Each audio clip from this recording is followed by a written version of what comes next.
4 years ago, I moved to Silicon Valley from Sweden to have intelligent conversations with the internet thought leaders on how to scale strong two-factor authentication to all internet users. And it was the same year as the Arab Spring, where a series of events actually highlighted the need of secure online identity that also respected privacy. And this photo is from Alexandria. It's a young man, you can't see his face. He's writing his message on the wall. It says, "I'm Egyptian. I respect traffic lights. I throw litter in the garbage." Trash.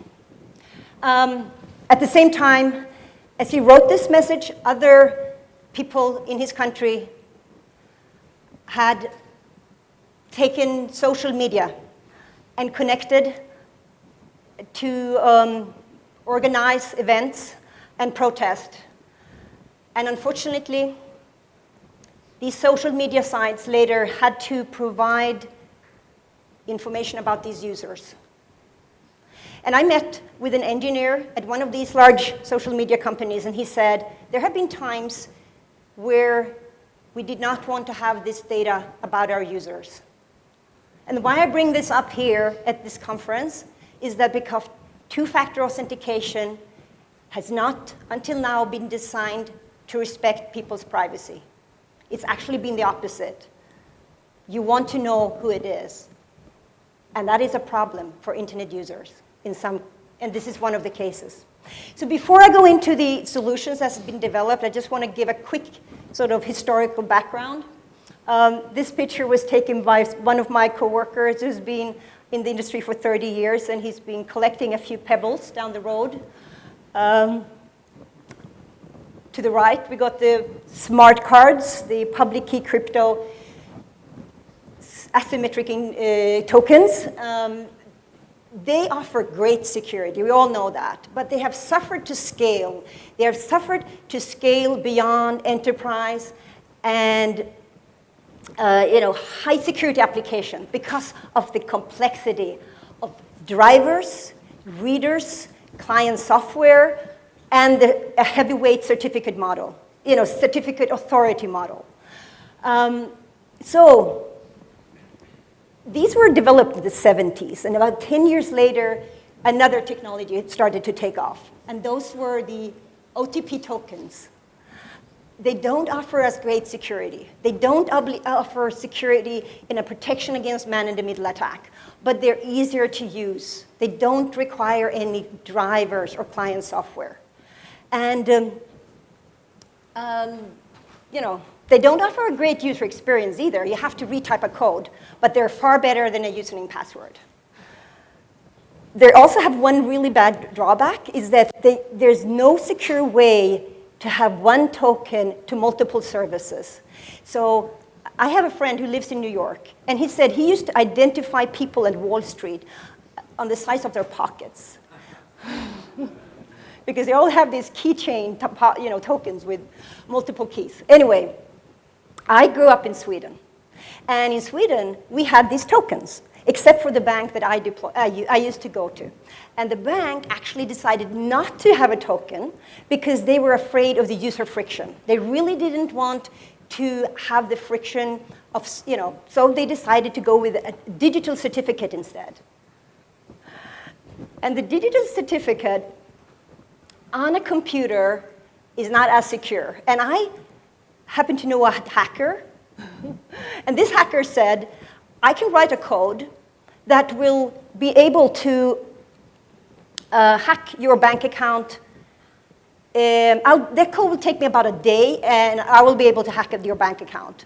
I called up the bank, and I said, I have a friend who just told me this news. And this is the best news I ever got from a bank. The bank said, tell your friend to not do that.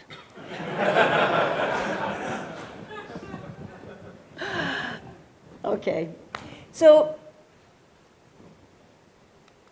here comes the salvation. It was the phone. A few years ago, it really rised as the authenticator winner. Suddenly you didn't have to have a token that you have to carry. Most people have these smartphones, and you can put multiple one-time password authenticator on the same device. However, going back to the software certificate that the bank actually abandoned, that is the same problem as the phone. A device that is constantly connected to the internet or all kind of networks is very vulnerable for malware. And we've seen that the last couple of years, where both the one-time password authenticators and SMS has been intercepted. Also, the phone suffers from two other major things. You don't really have a backup if you lose your device. And what happens if you run out of battery? And what happens if you actually cannot connect? Just like Laura mentioned, you're sitting somewhere, you don't have internet, you don't have the connection. So I started a company many years ago to sort of figure out how to solve this problem. And I started in Sweden just after a really cool music company called Spotify was launched. And the byliner for Spotify was, everyone loves music. I knew I could not use everyone loves hardware authentication tokens as my byliner. But we had come up with a little cool idea that we wanted to try out and see, would it actually work? Someone had said that the client software was probably one of the biggest barrier for the hardware authentication tokens. And the user experience of having to retype a code.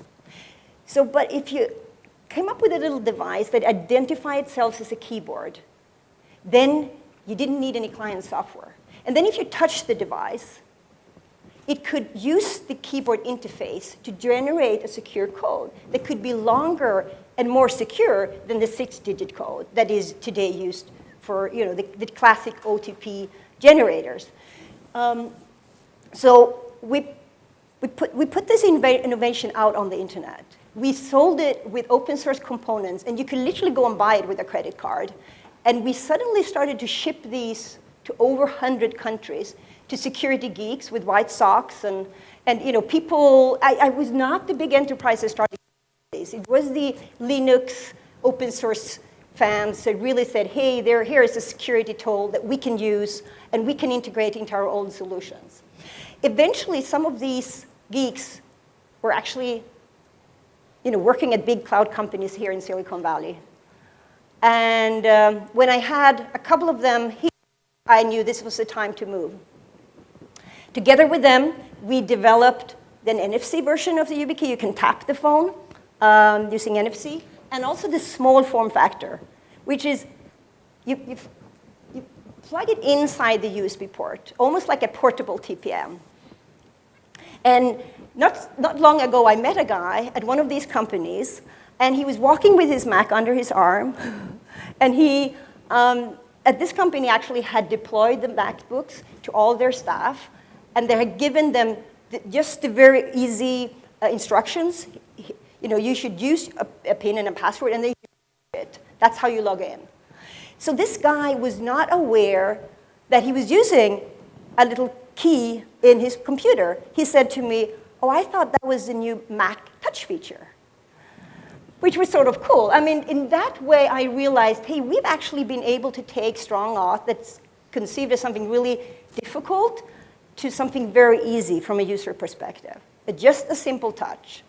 And we also integrated PIV, so the same key could be both for one-time password and for smart card applications. But independent, if you have a YubiKey, a phone, or one of those other tokens that I showed earlier, there has not until now been a secure way to share these devices across multiple services with respect for privacy. And that's what the discussion that we started with Google and NXP was about. So what we came up with was actually a combination of a Yubico, the driverless authenticator, with a smart card. And the invention is simple, but actually very powerful. We sort of call it the PKI without the I. But the public key, everyone agrees, this is great security. But the infrastructure is so heavy, and that's why it hasn't scaled. So what we did is we removed the drivers and the client by having native support of the device in the browser, starting with Chrome, and as it identifies itself as a USB device that is also supported natively in our devices. In that way, the user doesn't have to install anything. It just works out of the box. We also came up with a protocol that we named U2F, Universal Second Factor, that generates a new set of key pairs for every service it connects to. And there's no limits how many services it can connect to. And there is no secrets shared between the service providers. And this is the first time this has ever happened, that you can have a device that you can sign up to a Gmail account, to a bank, and your government, and none of these actually know anything about that this key has been used for all these services. So you can sort of transfer the whole identity infrastructure, that this identity and authentication is something that is pushed and owned by the government or by the cloud company or by your bank or by your enterprise, to something that's owned by the user, that the users own and can choose where they want to connect it to. And also, because it's in this basic form, it's based on a secure element, you can remove the heavyweight CA. The heavyweight, complicated CA has been one of the other barriers for public key infrastructure. Here's a sample login, how it's implemented in Gmail, that is now natively supports this protocol. Google calls it security key, and it's one of the two-factor authentication methods you can choose besides Google Authenticate. You enter a password. You have the key either inserted or you just tap it. I mean, the user experience is actually better than a username password because you only have to do this once. The way Google has set it up is that they put a cookie on your computer, so they ensure that you sit on this trusted device with this trusted key, and then you don't have to do anything for 30 days. So when you log into Gmail today with this, you literally just click the Gmail button, and you have logged in with two-factor authentication. It's a really good user experience. After we have developed this together with Google and NXP, we were invited by FIDO Alliance to take this into an open standard so it could scale beyond the form factor that we have showed you and beyond actually hardware devices, 2 phones, 2 TPMs, and also be combined with biometrics. And I'm not going to say that there's ever going to be one authenticator out there that is going to be the silver bullets. You're going to see the range of authenticators together in an ecosystem where they all come with different benefits and different weaknesses. The phone and the TPM is tied to your computer, which is nice, but it's not always nice. You know, the device that you carry in your pocket is not tied to a computer, but you have to carry a second device that you may not want to do. And you will unlock all these devices either with a PIN or a password or some kind of biometrics. That can be your eyes, your fingerprint, your voice. And we're not making a decision what you as a relying party or what you as a user will choose. We'll just put together the open standards, the building blocks for enabling a healthy, competitive market where companies like Yubico will be challenged down the road. And users will have to choose what they want to use. In the bigger identity system, I want to be very clear that FIDO U2F is just a piece of the puzzle. We're not attributes. We're not single sign-on. We're not federation. But we fit into the bigger ecosystem. What we bring that is completely new is that the user or an enterprise can choose if they want to have a direct link with a relying party or if they want to choose an identity provider. Every relying party can also be their own identity provider. So in this picture that I put together, you know, you can say the blue circle could be your email. You want to have a direct connection with that.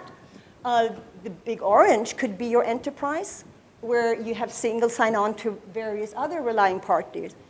And then you got your bank that you may not want as an enterprise sitting in between. You want the direct link.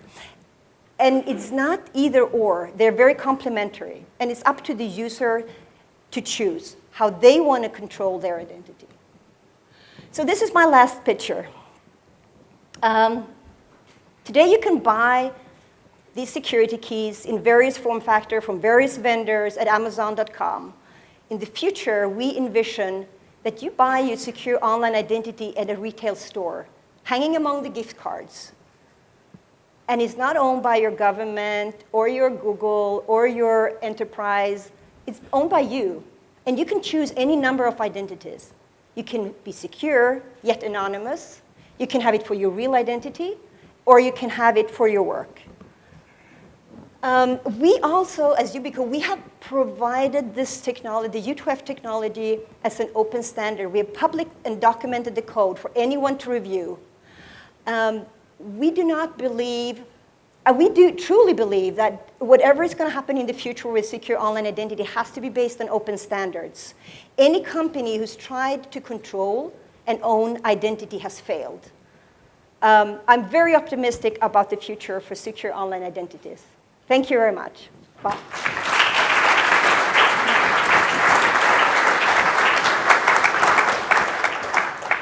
All right, are there any questions for Stina?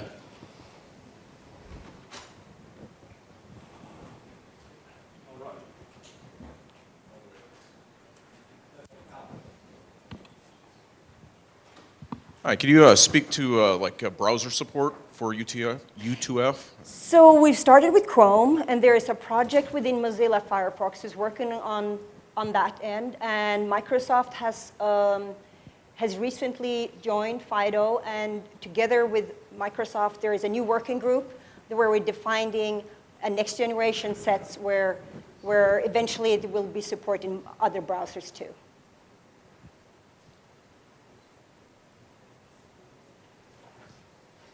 Any more questions? So if I have a Yubico key, okay, but how you are validating my identity? Okay, where are you storing those credentials? I didn't get that question. Okay, so if I'm pressing some kind of hardware, like a Yubico key, okay, using the a USB port, okay, so every time, okay, my token is changing. So are you validating that token against something, am I correct? Yes, so you have to integrate whatever the protocol that Yubico provides, if it's OTP or PIB or U2F, you have to integrate the backend. But we provide those as open source server components. So it's up to relying party to make support for it. Yes, it's not going to work out of the box unless the service providers make support for it. But we make that possible.